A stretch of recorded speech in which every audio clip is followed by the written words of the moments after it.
Hello students, आज की इस वीडियो में हम आईटीआई सेकेंड ईयर इलेक्ट्रीशियन का मॉडल पेपर 6 डिस्कस करने वाले हैं। जैसा कि आपको पता होगा, मैंने मॉडल पेपर 1 से 5 तक आपको कम्प्लीटली आपके साथ डिस्कस कर लिया है।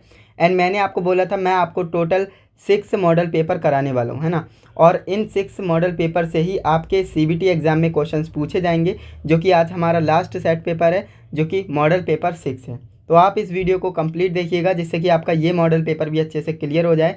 एंड सारे के सारे जो आपके सीबीटी एग्जाम में क्वेश्चंस आएंगे 75, वो इन 6 सेट पेपर से ही आने वाले हैं। तो आपको बिल्कुल बेफिक्र हो जाना है। तो चलिए दोस्तों, आज की ये शानदार वीडियो शुरू करते हैं। तो आज की इस वीडियो का हमारा पहला क्वेश्चन कुछ इस तरह से है, वी एफ ड्राइव में आईजीबीटी क्या है। वी एफ ड्राइव में आईजीबीटी क्या होता है? तो ये क्या करता है? इन्वर्टर स्विचिंग डिवाइस होता है। क्या होता है? इन्वर्टर स्विचिंग डिवाइस होता है। तो ऑप्शन नंबर डी आपका करेक्ट आंसर हो जाएगा। इसके बाद नेक्स्ट आपका क्वेश्चन नंबर 2 है, किस एप्लीकेशन को केवल डीसी की आवश्यकता होती है। ऐसी कौन सी एप्लीकेशन है, यानी अनुप्रयोग है, जिसमें केवल डीसी की आवश्यकता होती है? तो वो हमारा ऑप्शन नंबर बी है, इलेक्ट्रोप्लेटिंग। मैंने आपको बताया था इलेक्ट्रोप्लेटिंग यानी विद्युत लेपन। इसमें केवल और केवल डीसी सप्लाई की ही ज़रूरत होती है। और पूछता है कि इलेक्ट्रोप्लेटिंग के लिए किस मोटर का यूज़ करते हैं, किस जनरेटर का यूज़ करते हैं। तो आपका डीसी शंट होता है ना, डीसी शंट होता है। तो इसे भी आप याद रखिएगा। नेक्स्ट आपका क्वेश्चन है, कह रहा है कि डीसी ड्राइव की तुलना में एसी ड्राइव का क्या फ़ायदा है। हम डीसी ड्राइव की जगह एसी ड्राइव को क्यों यूज़ करते हैं, उसका फ़ायदा क्या है, ये आपको बताना है। व्यापक और सुचारू गति नियंत्रण, या फिर पावर सर्किट और नियंत्रण सर्किट जटिल है, या फिर स्थापना और चलाने की लागत कम है। बिल्कुल ऑप्शन नंबर सी के साथ जाएंगे, क्योंकि जो डीसी ड्राइव है ना, इसकी तुलना में एसी ड्राइव यूज़ करने का हमारा ये फ़ायदा है कि इसकी जो स्थापना यानी इंस्टॉलेशन है और चलाना जो रनिंग कॉस्ट है, वो क्या है, कम है, बहुत ज़्यादा कम है। इसलिए हम इसका यूज़ करते हैं। तो ऑप्शन नंबर सी हमारा राइट आंसर हो जाएगा। इसके बाद हमारा क्वेश्चन नंबर 4 है, कह रहा है कि डीसी मोटर में सामान्य से ऊपर और नीचे, यानी सामान्य से ऊपर और नीचे दोनों गतियों को प्राप्त करने के लिए, है ना, किस गति नियंत्रण विधि का यूज़ करते हैं। तो हमारी एक विधि होती है world Leonard speed control method, है ना, world Leonard speed control method. तो हम इसका ही यूज़ करते हैं। ऑप्शन नंबर डी आपका करेक्ट आंसर हो जाएगा। इसके बाद क्वेश्चन नंबर 5 हमसे कह रहा है कि 70% दक्षता और 0.8 पावर फैक्टर पर 2 HP single phase motor 240 volt का इनपुट करंट क्या है। आपको क्या करना है, इनपुट करंट बताना है। क्या करना है, इनपुट करंट बताना है। और इस पर बेस्ड न्यूमेरिकल मैं ऑलरेडी करा रखा हूँ। तो आपको करना क्या है, इसका सॉल्यूशन मुझे कमेंट करके दिखाना है। देखना है कि कौन स्टूडेंट्स सारी वीडियोस को देखता है, जिसने सभी वीडियोस को देखा होगा तो वो इसका आंसर ज़रूर जानता होगा। तो आपको करना क्या है, आपको ऑप्शन के साथ सॉल्यूशन भी कमेंट करना है। एंड जिसका भी कमेंट सही होगा, यानी जिसका भी सॉल्यूशन सही होगा, मैं उसके कमेंट को पिन कर दूंगा और साथ में हार्ट भी दे दूंगा, जिससे कि स्टूडेंट्स को पता लग जाएगा कि राइट आंसर क्या है ना। तो पिन कर दूंगा, जिसका भी आंसर सही होगा तो कमेंट जरूर करिएगा। ये आपका होमवर्क है। ओके, चलिए आगे बढ़ते हैं। नेक्स्ट आपका क्वेश्चन नंबर 6 है, किस हानि को ताम्र हानि कहा जाता है ना, तांबा हानि कहते हैं। तो देखिए, कॉपर लॉस तो हर कोई कहता है, लेकिन वेरिएबल लॉस कौन कहते हैं, स्मार्ट स्टूडेंट्स कहते हैं ना। तो वेरिएबल लॉस इसका राइट आंसर हो जाएगा, ऑप्शन नंबर बी, है ना। जो कॉपर लॉस होता है उसे हम वेरिएबल लॉस भी कहते हैं। नेक्स्ट आपका क्वेश्चन है, पारंपरिक बिजली उत्पादन कौन से हैं, ये आपको बताना है। जो पारंपरिक कन्वेंशनल पावर जनरेशन होती है, तो वो कौन सी है। जैसा कि आप जानते हो, ये सौर और पवन और ज्वारीय, ये क्या है, ये तो गैर पारंपरिक हो गए, है ना, ये तो गैर पारंपरिक हो गए। लेकिन जो थर्मल पावर जनरेशन है, ये हमारा क्या है, ये हमारा पारंपरिक बिजली उत्पादन है, यानी ऑप्शन नंबर डी हमारा करेक्ट आंसर हो जाएगा।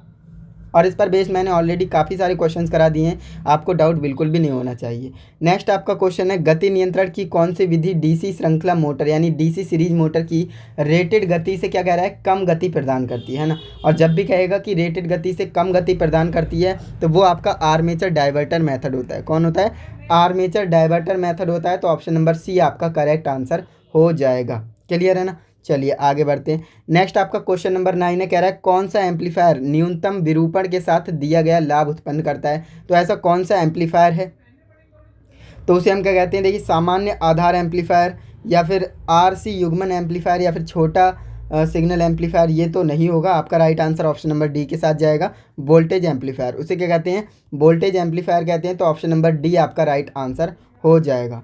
इसके बाद क्वेश्चन नंबर 10 हमसे कह रहा है, गतिशील रूप से प्रेरित ईएमएफ के लिए सूत्र क्या है। तो ये तो आप जानते ही होंगे, ये 10th 12th में आपने पढ़ रखा होगा। क्या फार्मूला होता है, BLV sin थीटा। क्या होता है BLV साइन थीटा। तो ये कहाँ पर आपको दिख रहा है, BLV साइन थीटा वोल्ट्स आपको दिख रहा है ऑप्शन नंबर डी में, है ना। तो ये आपका राइट आंसर हो जाएगा। यहाँ पर कॉस आ गया इसलिए ये करेक्ट नहीं है, इसमें वी नहीं दिया इसलिए ये करेक्ट नहीं है, और इसमें कोई साइन थीटा नहीं दिया है इसलिए ये करेक्ट आंसर नहीं होगा। आपका right answer option number D है। अगर आपके CBT एग्जाम में ये क्वेश्चन आता है तो ऑप्शन नंबर डी आपको टिक करके आना है। नेक्स्ट आपका क्वेश्चन नंबर 11 आपसे कह रहा है कि रेटेड वोल्टेज पर 50 हर्ट्ज की आवृत्ति प्रदान करने वाले 4 पोल वाले अल्टरनेटर की गति क्या होगी, ये आपको बताना है ना, ये आपको बताना है। तो इसका फॉर्मूला भी मैंने आपको बता रखा है भैया, क्या होता है यहाँ पर NS पूछना है, तो NS का फॉर्मूला क्या होता है 120 इंटू फ्रिक्वेंसी अपॉन पोल्स, है ना। ये फॉर्मूला मैंने आपको बता रखा है और इस पर बेस्ड जरूर CBT एग्जाम में क्वेश्चन पूछा जाएगा, तो ये आप याद रखेंगे।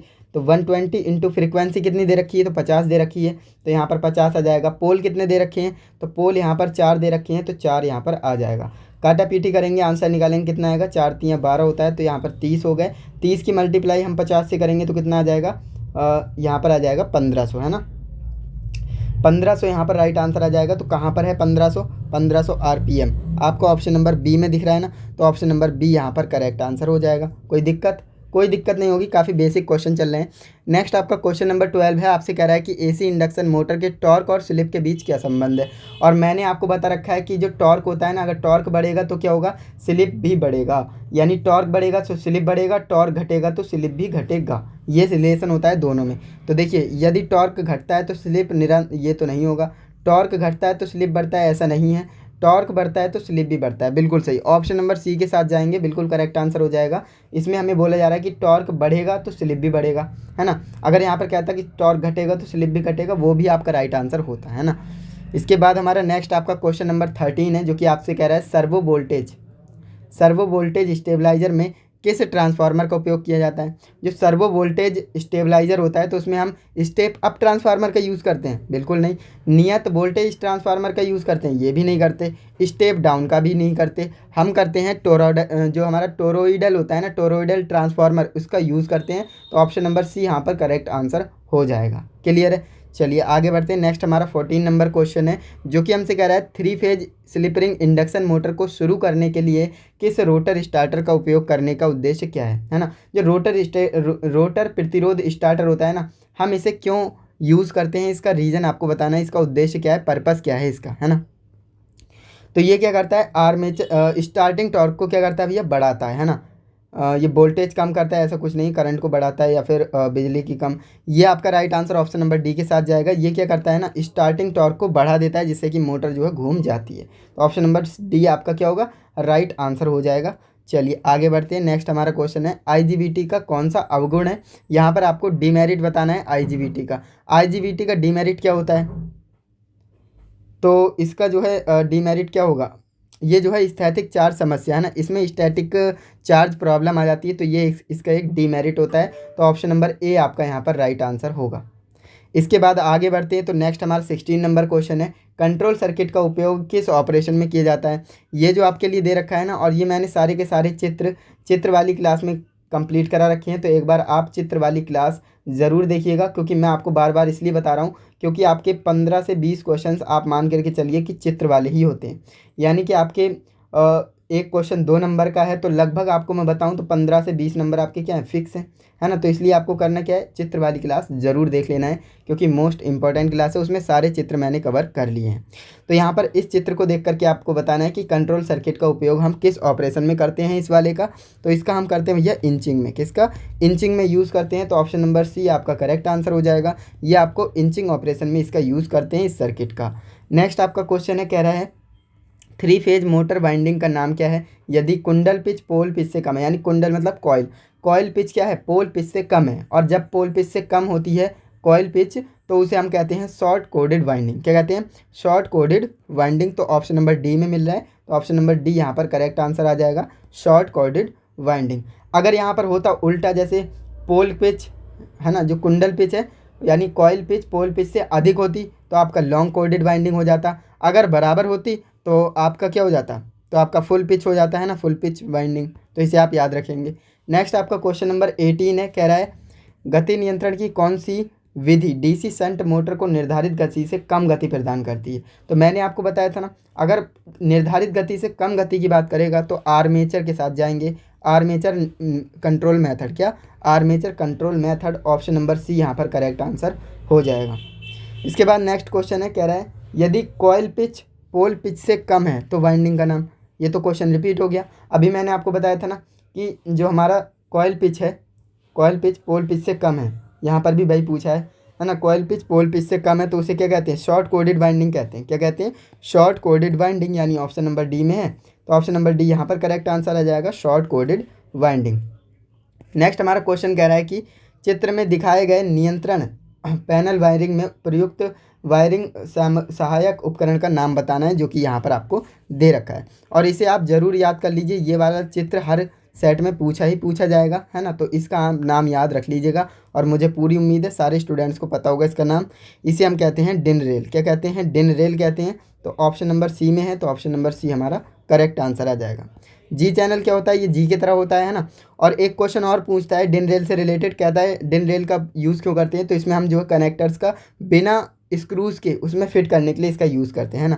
जी चैनल्स में क्या होता है, स्क्रूज़ के साथ हम करते हैं। रेसबे का यूज़ करते हैं वायर को सेफली ले जाने के लिए, है ना। ग्रोमेट्स का यूज़ क्यों करते हैं, आपका पैनल होता है वहाँ पर इस तरह से वायर इन और आउट करता है ना, तो वहाँ पर क्या होता है, ये पैनल आपका स्टील का बना होगा या लोहे का बना होगा, आयरन का बना होगा, तो वहाँ पर वायर को ले जाएंगे तो ये कट सकता है यहाँ पर, है ना। तो इसलिए वायर को गुजारने से पहले यहाँ पर ग्रोमेट पहना दिया जाता है, जिससे कि वायर कटे फटे ना, और यहाँ पर जो है इसे जो बॉडी है उससे कांटेक्ट में ना आए, है ना। तो समझ में आ गया, आपके सारे ऑप्शंस मैंने आपको एक्सप्लेन कर दिए हैं। फिलहाल आपका right answer option number C है, इसको आप याद रखेंगे। नेक्स्ट आपका क्वेश्चन कह रहा है सर्किट में दर्शाए गए एम्पलीफायर का नाम बताइए। अब हो सकता है आपको ये अच्छे से ना दिख रहा हो, है ना, तो इसीलिए मैं आपको बोल रहा हूँ चित्र वाली क्लास में जाएंगे, सारे HD क्वालिटी में आपको चित्र मैंने दिखाए हैं और समझाया है ना, सारे चित्र को मैंने अच्छे से समझाया है।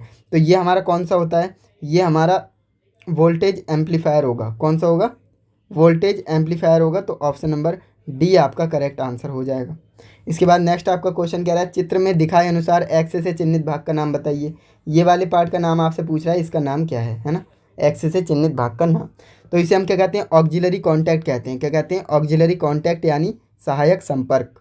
तो ऑप्शन नंबर सी हमारा करेक्ट आंसर जाएगा, इसे हम ऑक्सिलरी कॉन्टैक्ट कहते हैं। क्लियर है।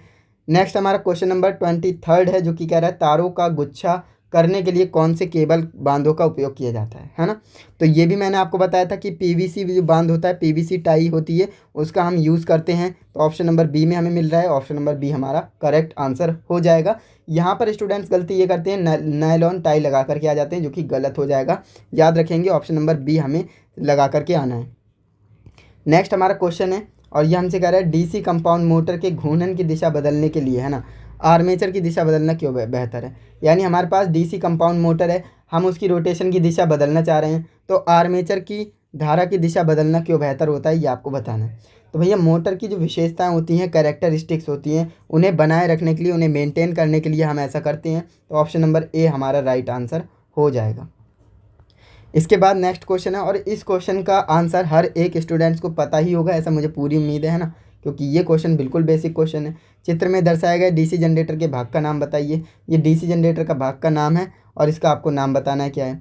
तो इसे हम क्या कहते हैं, योक और फ्रेम कहते हैं। क्या कहते हैं, योक और फ्रेम कहते हैं। तो ऑप्शन नंबर ए में है, तो ऑप्शन नंबर ए हमारा 100% करेक्ट आंसर हो जाएगा, है ना। नेक्स्ट हमारा क्वेश्चन है, कह रहा है चित्र में दर्शाया गया सिंगल फेज मोटर का नाम बताइए। यहाँ पर ये सिंगल फेज मोटर दे रखी है, और हो सकता है चित्र आपको अच्छे से ना दिख रहा हो, तो मैं आपको बता देता हूँ। यहाँ पर ये फील्ड वाइंडिंग है, यहाँ पर ये फील्ड वाइंडिंग है, जो कि ये रनिंग वाइंडिंग है, ये स्टार्टिंग वाइंडिंग है ना। और यहाँ पर ये कैपेसिटर लगा हुआ है। कोई भी यहाँ पर ऑक्सिलरी स्विच नहीं लगा है तो ये परमानेंट कैपेसिटर हो जाएगा। अगर यहाँ पर ऑक्सिलरी स्विच लगा होता तो ये कैपेसिटर स्टार्ट मोटर हो जाती है ना। तो यहाँ पर हमारा राइट आंसर क्या जाएगा, परमानेंट कैपेसिटर, है ना। परमानेंट कैपेसिटर को कह रहे हैं क्योंकि यहाँ पर कोई भी ऑक्सिलरी स्विच नहीं लगा है ना। तो इसका राइट आंसर क्या जाएगा, permanent capacitor motor. Option number C हमारा करेक्ट आंसर हो जाएगा। इसके बाद नेक्स्ट हमारा क्वेश्चन 27 नंबर है, AC मोटरों में लंबी कॉर्डेड वाइंडिंग ना करने का क्या कारण है।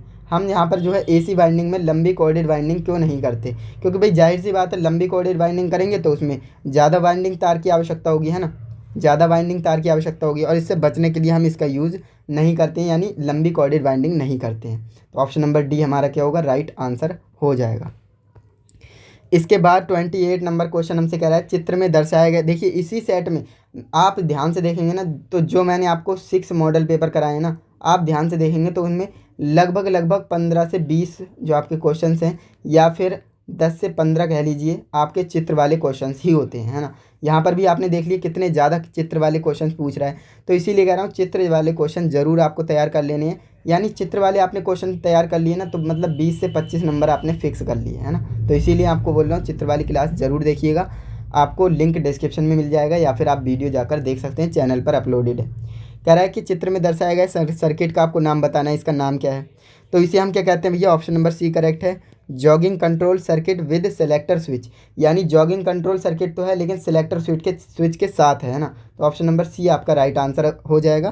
काफ़ी students jog control using relay लगा देते हैं, जो कि गलत हो जाएगा, ये आपका राइट आंसर नहीं है। ऑप्शन नंबर सी ही आपको लगा करके आना है।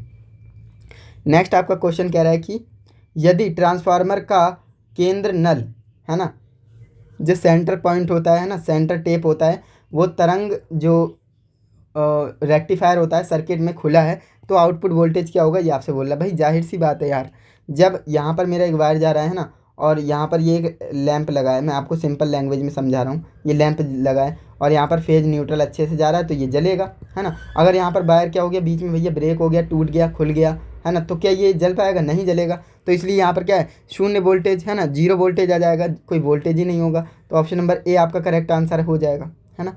नेक्स्ट आपका क्वेश्चन कह रहा है हाई स्पीड ऑपरेशन के लिए एसी ड्राइव बेहतर क्यों है। हाई स्पीड ऑपरेशन के लिए हम एसी ड्राइव का ही यूज़ क्यों करते हैं। भाई जाहिर सी बात है, क्योंकि इसमें जो ब्रश है ना और कम्यूटेटर है, ये होते ही नहीं है ना, इसमें कोई ब्रश और कम्यूटेटर नहीं होता है, इसलिए हम इसका यूज़ करते हैं। तो ऑप्शन नंबर ए आपका राइट आंसर हो जाएगा। इसके बाद 31 नंबर क्वेश्चन है, कह रहा है सिंक्रोनस मोटर ऑपरेशन के लिए डीसी आपूर्ति क्यों आवश्यक है।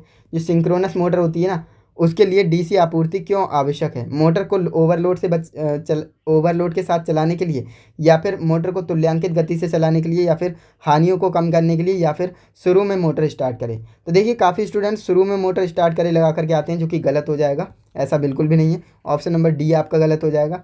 देखिए जो सिंक्रोनस मोटर होती है वो सेल्फ स्टार्ट नहीं होती है, ये तो आप अच्छे से जानते हैं। तो उसे हम सेल्फ स्टार्ट बनाते हैं, तो उसके लिए हम डीसी आपूर्ति देते हैं। तो पूछ रहा है कि हम क्यों देते हैं, तो भाई जाहिर सी बात है, मोटर को तुल्यांकित गति यानी सिंक्रोनस स्पीड से चलाने के लिए, है ना। Run the motor at synchronous speed, motor को तुल्यांकित गति यानी सिंक्रोनस स्पीड से चलाने के लिए हम डीसी आपूर्ति देते हैं। क्लियर है ना। तो इसलिए ऑप्शन नंबर बी यहाँ पर करेक्ट आंसर हो जाएगा, है ना। तो हम डीसी सप्लाई क्यों देते हैं, जिससे कि मोटर जो है तुल्यांकित गति यानी सिंक्रोनस स्पीड से चल सके। तो ऑप्शन नंबर बी हमारा करेक्ट आंसर हो जाएगा। नेक्स्ट हमारा क्वेश्चन कह रहा है कि भैया ये जो आपके लिए डायग्राम दिखाया गया है ना, ये वाला चित्र, तो कह रहा है इस चित्र में कौन सा टेस्ट किया जा रहा है ना।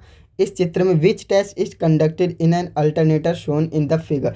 यहाँ पर बोल रहा है कि इस जो डायग्राम में चित्र है आपके पास, इसमें कौन सा ऑपरेशन यानी कौन सा टेस्ट दर्शाया गया। तो ये हमारी फील्ड वाइंडिंग, और ध्यान से देखेंगे तो यहाँ पर क्या हो रहा है, फील्ड वाइंडिंग का ही टेस्ट हो रहा है ना, इससे कोई मतलब नहीं है ना। तो यहाँ पर क्या होगा भैया, फील्ड वाइंडिंग टेस्ट हो रहा है ना, कंटिन्यूटी टेस्ट हो रहा है। तो continuity test of field winding का निरंतरता टेस्ट, बिल्कुल सही। ऑप्शन सी हमारा राइट आंसर हो जाएगा। यहाँ तक किसी भी स्टूडेंट्स को कोई भी समस्या नहीं होगी। अगर समस्या है भी तो आप मुझे कमेंट जरूर करिएगा। नेक्स्ट आपका क्वेश्चन है एसी वाइंडिंग में कफिंग के लिए इंसुलेशन का उपयोग किया जाता है। एसी वाइंडिंग में हम कफिंग के लिए किसका यूज़ करते हैं, तो मैंने आपको कई बार बताया फाइबर ग्लास टेप। एक स्टूडेंट का कमेंट आया था, यही वाला क्वेश्चन उन्होंने भेजा था व्हाट्सएप पे। तो याद रखिएगा, हम जो है एसी वाइंडिंग के लिए जो कफिंग होता है उसके लिए हम क्या करते हैं, फाइबर ग्लास टेप का यूज़ करते हैं। तो ऑप्शन नंबर सी हमारा करेक्ट आंसर है। निमी के अकॉर्डिंग चलिएगा, निमी ने इसका राइट आंसर सही मान लिया है, ऑप्शन नंबर सी, है ना। तो आपको सीबीटी एग्जाम में भी ऑप्शन सी को ही लगा करके आना है। ओके, नेक्स्ट आपका क्वेश्चन है, कह रहा है एसी मोटर सर्किट में फ्यूज के अतिरिक्त थर्मल रिले का उपयोग करने का क्या उद्देश्य है, क्या पर्पस है। यानी हमारे पास एसी मोटर है, उसमें हमने फ्यूज भी लगा रखा है, लेकिन उसके अलावा हम थर्मल रिले भी लगाते हैं। तो ऐसा हम क्यों करते हैं, उसका पर्पस क्या है थर्मल रिले का लगाने के लिए। तो ये करता क्या है ना, ये लगातार ओवरलोडिंग से बचाता है। क्या करता है, लगातार ओवरलोडिंग से बचाता है। तो ऑप्शन नंबर ए में हमें मिल रहा है, तो ऑप्शन नंबर ए हमारा करेक्ट आंसर हो जाएगा, है ना। भू संपर्क से सुरक्षा, या फिर मात्र शॉर्ट सर्किट, या फिर हाई स्पीड वोल्टेज, ये कुछ नहीं होगा। आपका right answer option number C ही है। नेक्स्ट आपका क्वेश्चन नंबर 35 है, जो कि आपसे कह रहा है डीसी जनरेटर अपना अवशिष्ट चुंबकत्व खो रहा है। तो ऐसा वो क्यों कर रहा है, डीसी जनरेटर अपना रेजिडुअल मैग्नेटिज्म क्यों लॉस कर रहा है, ये आपको बताना है। तो भाई जाहिर सी बात है, रोटेशन की दिशा बदलेंगे तो ऐसा होगा, तो रोटेशन की दिशा अक्सर बदलेगी तो ऐसा होगा। तो ऑप्शन नंबर बी आपका राइट आंसर हो जाएगा। ये आपसे दो तरह से क्वेश्चन पूछता है। पहला तो आपको इसी तरह से पूछेगा कि डीसी जनरेटर अपना अवशिष्ट चुंबकत्व खो रहा है, तो इसका रीज़न क्या है, तो रोटेशन की दिशा अक्सर बदलती है। या फिर आपसे कहेगा कि जो डीसी जनरेटर है उसकी रोटेशन की दिशा बदलने पर क्या होता है, तो आप कहेंगे रेजिडुअल मैग्नेटिज्म लॉस करता है, यानी अवशिष्ट चुंबकत्व खोता है ना। तो समझ में आ गया होगा, ऑप्शन नंबर बी यहाँ पर करेक्ट आंसर हो जाएगा। नेक्स्ट हमारा क्वेश्चन कह रहा है कि भैया डीसी शंट मोटर द्वारा लिए गए आर्मेचर धारा की जो आर्मेचर की धारा होती है उसकी गणना करने का फॉर्मूला क्या होगा। तो ये फॉर्मूला भी मैंने आपको बता रखा है क्या होता है, आर्मेचर करंट है ना। आइए का मतलब armature current is equal to voltage minus E B upon R A. तो ये हमारा फॉर्मूला होता है, कहाँ पर दिख रहा है, ऑप्शन नंबर डी में दिख रहा है। तो ऑप्शन नंबर डी को लॉक कर दिया जाए, है ना, ये आपका करेक्ट आंसर हो जाएगा। इसके बाद नेक्स्ट हमारा क्वेश्चन नंबर 37 है, जो कि हमसे कह रहा है यदि लोड बढ़ता है तो डीसी शंट जनरेटर अपना टर्मिनल वोल्टेज कम क्यों हो जाता है। यानी मेरे पास एक डीसी शंट जनरेटर है ना, और मैं क्या कर रहा हूँ, उस पर लोड बढ़ा रहा हूँ, और लोड बढ़ाता हूँ तो मैं देखता हूँ कि उसका टर्मिनल वोल्टेज क्या हो रहा है भैया, कम हो रहा है। तो ऐसा क्यों होता है, तो भाई जाहिर सी बात है, मैंने आपको बताया था आर्मेचर रिएक्शन नाम की कोई चीज़ होती है ना। तो आर्मेचर रिएक्शन के कारण होता है, ये आर्मेचर रिएक्शन का जो इफेक्ट होता है इसके कारण ऐसा होता है। तो ऑप्शन नंबर सी आपका करेक्ट आंसर हो जाएगा। इसके बाद नेक्स्ट आपका क्वेश्चन है, जो कि ट्रेड थ्योरी का लास्ट क्वेश्चन है। कह रहा है सिंक्रोनस मोटर का मुख्य अनुप्रयोग क्या है। जो सिंक्रोनस मोटर होता है ना, इसका हम मेनली यूज़ क्या करते हैं, इसका मेन एप्लीकेशन कौन सा है, तो इसका यूज़ करते हैं हम पावर फैक्टर के करेक्शन के लिए, है ना, पावर फैक्टर में सुधार करने के लिए हम इसका यूज़ करते हैं। तो ऑप्शन नंबर सी आपका करेक्ट आंसर हो जाएगा। क्लियर है ना। चलिए आगे बढ़ते हैं। अब यहाँ पर मैंने जो है 38 क्वेश्चन आपको ट्रेड थ्योरी के कराए, इसमें से कितना स्कोर है वो आप मुझे कमेंट में बताइएगा, और बिल्कुल रियल और जेन्युइन स्कोर बताइएगा, है ना, जिससे कि मुझे भी पता लगे कि मेरे स्टूडेंट्स का क्या स्कोर रह रहा है। उसी लेवल पर मैं क्वेश्चंस को लेकर के आऊँगा, उसी लेवल पर मैं क्वेश्चंस को डिज़ाइन करूँगा। ओके, चलिए नेक्स्ट अब हम स्टार्ट करने वाले हैं वर्कशॉप कैलकुलेशन एंड साइंस को, जिसके आपको 6 क्वेश्चंस मिलेंगे, और कितने सही जाते हैं वो आप इसके बाद मुझे बताएंगे। 6 क्वेश्चंस को पहले अटैम्प्ट करिए, है ना। तो क्वेश्चन नंबर 1 हमसे कह रहा है इंजीनियरिंग कार्यों में पॉकेट रेफरेंस का दूसरा नाम क्या है ना। पॉकेट रेफरेंस का दूसरा नाम क्या है, तो क्या उसे हैंड बुक कहा जाता है, या हैंड टूल कहा जाता है, या गुड बुक कहा जाता है, या फिर न्यू बुक। तो उसे हम हैंड बुक कहते हैं। क्या कहते हैं, हैंड बुक कहते हैं। तो ऑप्शन नंबर बी आपका यहाँ पर करेक्ट आंसर हो जाएगा। इसके बाद नेक्स्ट हमारा क्वेश्चन नंबर 2 है, कह रहा है कि ए की पावर 5 और उसकी भी पावर क्या है 7, है ना। ए की पावर 5 की पावर 7 का मान क्या होगा। अब इसे आप कैसे कैलकुलेट करेंगे, तो मैंने आपको बताया था कि पावर की पावर होती है तो क्या हो जाती है, मल्टीप्लाई हो जाती है। क्या हो जाती है, पावर की पावर अगर हो तो उसे हम मल्टीप्लाई कर देते हैं, यानी 5 × 7 कितना हो जाएगा 35, यानी ए की पावर कितनी हो गई 35।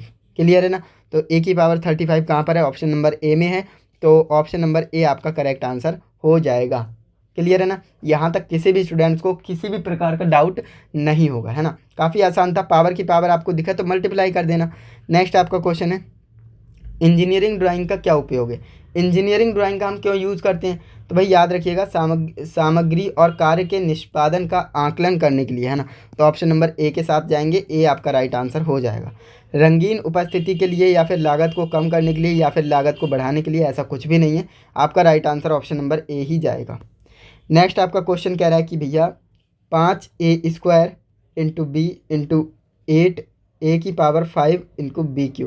तो यहाँ पर आप देखेंगे ना a 5 लिखा है, तो ऐसा मत समझिएगा a और 5 लिखा है, a की पावर 5 लिखा है, इसलिए मैंने यहाँ पर लिख दिया है। ओके, तो कह रहा है कि इसका मान क्या होगा ये आपको बताना है। तो काफ़ी आसान है। सबसे पहले यहाँ पर जो है जो आपके कांस्टेंट है उनकी मल्टीप्लाई कर लीजिए। क्या है 8 और 5, 8 और 5 की गुणा करेंगे कितना आएगा 40 आएगा, है ना। a² यहाँ पर है और a की पावर 5 यहाँ पर है। क्या मैंने आपको नहीं बताया है a की पावर m × a की पावर n का फॉर्मूला क्या होता है, a की पावर m + n, यानी बेस सेम तो पावर ऐड। मल्टीप्लाई में क्या होता है, बेस सेम तो पावर ऐड। तो यहाँ पर बेस सेम है तो पावर ऐड हो जाएगा। 5 और 2 कितना हो जाएगा 7, 2 और 5 कितना हो जाएगा 7, यानी a की पावर 7 हो जाएगा। b की पावर कुछ नहीं तो 1 होगी, है ना, और यहाँ पर b की पावर 3 है तो बेस सेम पावर ऐड, यानी तो यहाँ पर हो जाएगा b की पावर 4। तो यहाँ पर राइट आंसर क्या हो गया 40 a की पावर 7 b की पावर 4। कहाँ पर है 40 a की पावर 7 b की पावर 4, ऑप्शन नंबर ए में मिल रहा है। तो ऑप्शन नंबर ए आपका करेक्ट आंसर हो जाएगा। यहाँ तक कोई भी दिक्कत नहीं होगी, बेसिक मैथमेटिक्स है ना, ये ऐसा कोई हार्ड एंड टफ यहाँ पर मैथमेटिक्स नहीं ली गई है, बहुत बेसिक मैथमेटिक्स है ना। नेक्स्ट आपका क्वेश्चन है, कह रहा है किसी विशिष्ट कार्य या प्रक्रिया में विभिन्न मात्राओं और व्यय की गणना करने के लिए प्रयोग में ली जाने वाली शब्दावली कौन सी है। तो हम किसकी यूज़ करते हैं, देखिए प्रक्रिया में विशिष्ट कार्य के लिए बात कर रहा है ना, तो उसमें हम क्या करते हैं, व्यय की गणना, है ना, व्यय की गणना करते तो आकलन जाएगा। यहाँ पर विशिष्ट का मतलब ये नहीं कि आप स्पेसिफिकेशन लगा दो, वो आपका गलत हो जाएगा। आपका राइट आंसर ऑप्शन नंबर ए है, क्योंकि यहाँ पर क्या कह रहा है, आकलन, है ना, व्यय की गणना करने के लिए कह रहा है, तो आपका राइट आंसर जाएगा ऑप्शन नंबर ए के साथ, आकलन। और कहेगा कि आकलन करने वाले को क्या कहते हैं, तो एस्टिमेटर कहते हैं, एस्टिमेटर। ओके, नेक्स्ट आपका क्वेश्चन नंबर 6 है, कह रहा है इलेक्ट्रिक पावर का यूनिट क्या है। इलेक्ट्रिक पावर की यूनिट की बात करेगा ना, तो वो हमारा वाट जाएगा, क्या जाएगा, वाट जाएगा। तो ऑप्शन नंबर बी हमारा करेक्ट आंसर हो जाएगा, वाट। ओके, नेक्स्ट अब हम यहाँ पर शुरू करने जा रहे हैं इंजीनियरिंग ड्राइंग। उससे पहले आप मुझे बताएंगे WCS में आपका क्या स्कोर रहा है ना, कमेंट कर दीजिए। इसके बाद अब हम शुरू करने जा रहे हैं इंजीनियरिंग ड्राइंग। तो इंजीनियरिंग ड्राइंग का पहला क्वेश्चन है, फोटो डायोड कौन सा है। और ये क्वेश्चन लगभग हर सेट में मैंने आपको समझाया है। मैं इस क्वेश्चन को समझाते समझाते थक गया, आपको भी समझ में आ गया होगा, है ना, तो ज़्यादा टाइम नहीं लूँगा। ऑप्शन नंबर सी करेक्ट है, फोटो डायोड, है ना, ऑप्शन नंबर सी। चलिए नेक्स्ट क्वेश्चन की ओर बढ़ते हैं। नेक्स्ट हमारा क्वेश्चन कह रहा है वेव फॉर्म को पहचानिए। तो वेव फॉर्म यहाँ पर कुछ इस तरह से बनी हुई होगी, है ना, तो ये हमारी क्या होती है, साइन वेव होती है। क्या होती है, साइन वेव होती है। कहाँ पर है, ऑप्शन नंबर सी में है, तो ऑप्शन नंबर सी हमारा करेक्ट आंसर हो जाएगा। इसके बाद कह रहा है लॉन्ग नोज प्लायर को पहचानिए। तो लॉन्ग नोज मतलब जिसकी लंबी नाक हो, तो वो ऑप्शन नंबर डी में दिख रहा है, तो ऑप्शन नंबर डी हमारा राइट आंसर हो जाएगा। कह रहा है सुरक्षात्मक उपकरण कौन सा है, फ्यूज है। मैंने कई बार आपको बता दिया है, ज़्यादा टाइम इस बार नहीं ले रहा हूँ, क्योंकि मैंने आपको 5 सेट कराए ना अब तक, तो सभी में ये इंजीनियरिंग ड्राइंग के क्वेश्चंस हैं, तो इसलिए मैं बार बार आपका टाइम वेस्ट नहीं करना चाहता। तो ऑप्शन नंबर ए आपका राइट आंसर हो जाएगा। नेक्स्ट आपका क्वेश्चन है, कह रहा है 250 वोल्ट से कम वोल्ट तक वाली क्या कहलाती है। तो उसे हम लो टेंशन कहते हैं। क्या कहते हैं, लो टेंशन कहते हैं। तो ऑप्शन नंबर बी के साथ जाएंगे। नेक्स्ट आपका क्वेश्चन कह रहा है कि डीसी मोटर पहचानिए। तो डीसी मोटर ये वाली है, तो ऑप्शन नंबर ए के साथ जाएंगे। एसी मोटर पूछता तो हमारा ऑप्शन नंबर डी होता है ना, तो इसे आप जानते हैं। तो यहाँ पर हमने 6 क्वेश्चन इंजीनियरिंग ड्राइंग के भी कर चुके हैं। तो आपका कितना स्कोर रहा, कॉमेंट में बताइएगा। अब हम शुरू करने जा रहे हैं एम्प्लॉयबिलिटी स्किल, जिसके आपको टोटल 25 क्वेश्चंस मिलने वाले हैं। कितने सही जाएंगे वो आप मुझे कमेंट करके बताइएगा। ओके, तो यहाँ पर पहला हमारा क्वेश्चन कुछ इस तरह से है, कह रहा है एक डिजिटल सीवी बनाना और उसे QR कोड के साथ साझा करना, वो आपका क्या कहलाता है। तो वो आपका एक डिजिटल आइडेंटिटी कहलाएगी, है ना, आपकी डिजिटल पहचान कहलाएगी। ऑप्शन नंबर सी हमारा करेक्ट आंसर हो जाएगा। इसके बाद नेक्स्ट हमारा क्वेश्चन है, कह रहा है बायोडेटा की समीक्षा करते समय किस बात का ध्यान रखना बहुत ज़रूरी है। यानी आप बायोडेटा यानी रिज्यूमे को क्या कर रहे हैं, रिव्यू कर रहे हैं, तो आपको किस चीज़ पर ज़्यादा इम्पोर्टेंट ध्यान देना है। तो वो आपकी क्या होती है, नौकरी से मेल खाने वाले कौशल और योग्यताओं पर प्रकाश डालिए। बिल्कुल ऑप्शन नंबर डी के साथ जाएंगे, ये आपका बिल्कुल करेक्ट आंसर हो जाएगा। इसके बाद नेक्स्ट हमारा क्वेश्चन है, कह रहा है किसी प्रोडक्ट सर्विस, या प्रोडक्ट हो सकता है या सर्विस हो सकता है, पहला संस्करण कहलाता है ना। तो भाई पहला संस्करण हमारा फर्स्ट एडिशन कहलाता है ना, फर्स्ट एडिशन। तो ऑप्शन नंबर ए आपका राइट आंसर हो जाएगा, फर्स्ट एडिशन। नेक्स्ट हमारा क्वेश्चन नंबर 4 है, कह रहा है गूगल द्वारा विकसित क्लाउड कंप्यूटिंग की एक फाइल स्टोरेज और सिंक्रोनाइजेशन सेवा है, तो उसे हम क्या कहते हैं, गूगल ड्राइव। क्या कहते हैं, गूगल ड्राइव कहते हैं। तो ऑप्शन नंबर ए यहाँ पर करेक्ट आंसर हो जाएगा। गूगल ड्राइव पर हम क्या करते हैं, एज अ क्लाउड कंप्यूटिंग हम अपने डेटा को स्टोर करते हैं, है ना, सिंक्रोनाइज करते हैं। तो ऑप्शन नंबर आपका कौन सा, ए राइट आंसर है। ओके, नेक्स्ट आपका क्वेश्चन कह रहा है कि किसी प्रोजेक्ट कार्य के लिए अपने इंटरव्यू से पहले कुछ इन्फॉर्मेशन कलेक्ट की है और उसे क्रमबद्ध किया है, अपने टीम के साथ शेयर करने का सबसे अच्छा तरीका क्या रहेगा आपका। सारी इन्फॉर्मेशन प्रिंट करके टीम वर्क ऐसा नहीं करना है ना, उन इन्फॉर्मेशन के बारे में बात करना चाहिए जो उपलब्ध नहीं है, ऐसा भी नहीं करना है। सब कुछ डिटेल में बताना चाहिए, ऐसा भी आपको नहीं करना है। आपको क्या करना है, केवल मेन पॉइंट को स्पष्ट रूप से शेयर करना चाहिए। यदि संभव हो तो सरल वर्ड्स और पिक्चर्स का फॉर्म का यूज़ करना चाहिए। बिल्कुल आपको करना क्या है, आपके पास जो भी आइडिया है, आपको सबसे पहले क्या करना है, केवल मेन पॉइंट, जो मेन पॉइंट है उनको आपको स्पष्ट रूप से शेयर करना है, और संभव हो सके तो आपको करना क्या है, वर्ड्स और पिक्चर्स के फॉर्म में आपको यूज़ करना है ना। तो ऑप्शन नंबर डी आपका राइट आंसर हो जाएगा। इसके बाद क्वेश्चन नंबर 6 हमसे कह रहा है कि किसी प्रोजेक्ट पर अपनी टीम के साथ काम करते समय आपके एक सहकर्मी को काम पूरा करने में कठिनाई यानी स्ट्रगल हो रही है, तो इस स्थिति में आपको क्या करना चाहिए। भाई आपको उन्हें सपोर्ट करनी चाहिए, हेल्प और सपोर्ट क्या करनी चाहिए, ऑफ़र करनी चाहिए। उनका काम पूरा करने के लिए उनकी सहायता और समर्थन करना चाहिए। बिल्कुल ऑप्शन नंबर बी हमारा करेक्ट आंसर हो जाएगा। नेक्स्ट हमारा क्वेश्चन नंबर 7 है और ये हमसे कह रहा है कल्पना करें कि आप एक मोबाइल रिपेयरिंग की शॉप खोल रहे हैं। इसकी सफलता के लिए निम्नलिखित में से कौन सा महत्वपूर्ण है। तो देखिए सही शॉप का नाम या फिर अधिक कीमत की मरम्मत या फिर व्यस्त इलाके में या फिर आस पड़ोस में। देखिए आस पड़ोस में आप खोलेंगे दुकान नहीं चलेगी, अधिक कीमत रखेंगे तो वैसे ही कस्टमर नहीं आएंगे। शॉप का नाम से कुछ नहीं होता है, आपको एक व्यस्त इलाके में शॉप खोलनी है, बिजी एरिया में आपको शॉप खोलनी है, जिससे कि ज़्यादा कस्टमर आएंगे, आपका ज़्यादा प्रॉफिट होगा, है ना। ऑप्शन नंबर सी आपका करेक्ट आंसर हो जाएगा। इसके बाद नेक्स्ट आपका क्वेश्चन नंबर 8 है जो कि आपसे कह रहा है यदि आप किसी समस्या का सामना कर रहे हैं तो आपको निम्नलिखित में से इंटरपेक्चुअल यानी उद्यमशीलता, है ना, इंटरप्रेन्योर यानी उद्यमशीलता माइंडसेट का कौन सा अभिलक्षण सबसे अधिक सहायता करेगा। तो वो कौन सा है। कुछ करने के लिए तब तक इंतजार करना जब तक कुछ सही ना हो जाए, ऐसा नहीं करना है। समस्या के समाधान हेतु कार्रवाई करना है या फिर समस्या को नज़रअंदाज भी नहीं करना है। समस्या के लिए दूसरों को दोषी भी नहीं ठहराना है। तो ऑप्शन नंबर बी ही आपका करेक्ट आंसर है। समस्या के समाधान हेतु क्या करना है, कार्रवाई करनी है। तो ऑप्शन नंबर बी आपका राइट आंसर हो जाएगा। क्लियर है ना। चलिए यहाँ तक कोई भी दिक्कत नहीं होगी आपको। नेक्स्ट आपका क्वेश्चन है, कह रहा है यदि किसी फैक्ट्री मैनेजर को डिलीवरी के लिए बड़ा ऑर्डर मिलता है लेकिन श्रमिकों की संख्या क्या है, कम है, तो उस स्थिति में मैनेजर क्या कहेगा। भाई उसके पास एम्प्लॉयज़ कम है और ऑर्डर उसे बड़ा मिल गया, तो वो क्या करेगा, वो अपने कर्मचारियों से कहेगा कि भाई अतिरिक्त घंटे काम कर लीजिए, है ना। उसका अनुरोध करेगा, रिक्वेस्ट करेगा वर्कर से कि थोड़ा एक्स्ट्रा आवर्स काम कर लीजिए, है ना। तो ऑप्शन नंबर सी आपका करेक्ट आंसर आ जाएगा। नेक्स्ट आपका क्वेश्चन नंबर 10 है, गिग श्रमिकों के लिए नौकरी खोजने का एक शानदार तरीका क्या है। तो आप क्या कर सकते हैं, ऑनलाइन प्लेटफॉर्म और ऐप की मदद ले सकते हैं, है ना। तो ऑप्शन नंबर डी आपका यहाँ पर करेक्ट आंसर हो जाएगा। नेक्स्ट आपका क्वेश्चन नंबर 11 है जो कि आपसे कह रहा है एक गिग श्रमिक को ग्राहक ढूंढने और एक निश्चित शुल्क पर सेवाएं प्रदान करने की सहायता करता है। तो वो कौन है, नेटफ्लिक्स या फिर स्कूल या फिर बैंक नहीं है, बल्कि वो एप्लीकेशन और प्लेटफॉर्म होते हैं, है ना। तो ऑप्शन नंबर बी आपका करेक्ट आंसर हो जाएगा। आप ऐप और प्लेटफॉर्म का यूज़ कर सकते हो।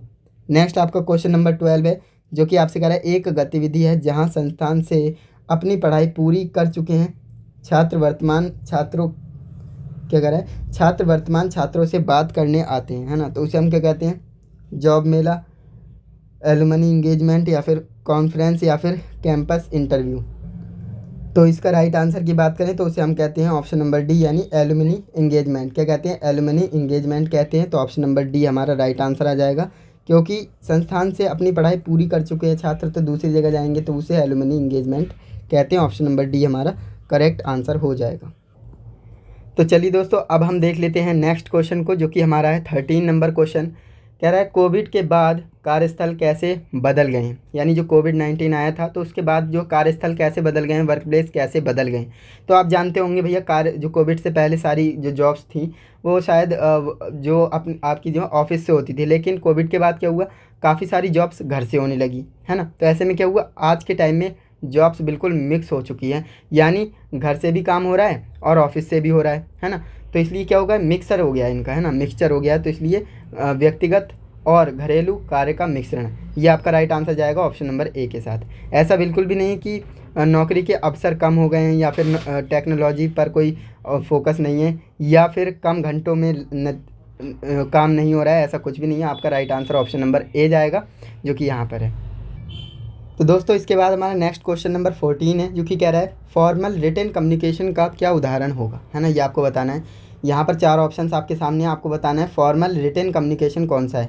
तो अपने मित्र के साथ संदेश भेजना, क्या आप उसमें फॉर्मली बात करते हो, बिल्कुल नहीं, आप तो इनफॉर्मली बात करते हो अपने दोस्तों से, हैं, है ना, फिर वो चाहे फेस टू फेस हो या फिर मैसेज के थ्रू हो। सोशल मीडिया प्लेटफॉर्म पर पोस्ट करना वो भी एक इनफॉर्मल तरीका ही होता है। व्हाट्सएप पर संदेश भेजना भी एक इनफॉर्मल तरीका है। लेकिन अपने प्रबंधक जो आपके मैनेजर हैं, मैनेजर को आप एक ईमेल लिख रहे हो तो क्या आप इनफॉर्मली लिख सकते हो, नहीं, आप फॉर्मल रिटन में लिखेंगे, है ना। तो फॉर्मल रिटन कम्युनिकेशन आपका क्या है, यही है आपका अपने मैनेजर को एक ईमेल लिखना। तो ऑप्शन नंबर ए आपका यहाँ पर करेक्ट आंसर हो जाएगा।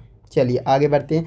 नेक्स्ट हमारा क्वेश्चन नंबर 15 है, कह रहा है अगर आप लोगों के लिए उपयोगी कोई नया ऐप बना रहे हैं तो आपको टेस्ट करना क्यों आवश्यक है। आप लोगों के लिए एक ऐप बना रहे हैं तो आपको टेस्ट करना क्यों आवश्यक है, क्योंकि दूसरों को अपना ऐप आजमाते हुए देखना मज़ेदार है, ऐसा कुछ भी नहीं है।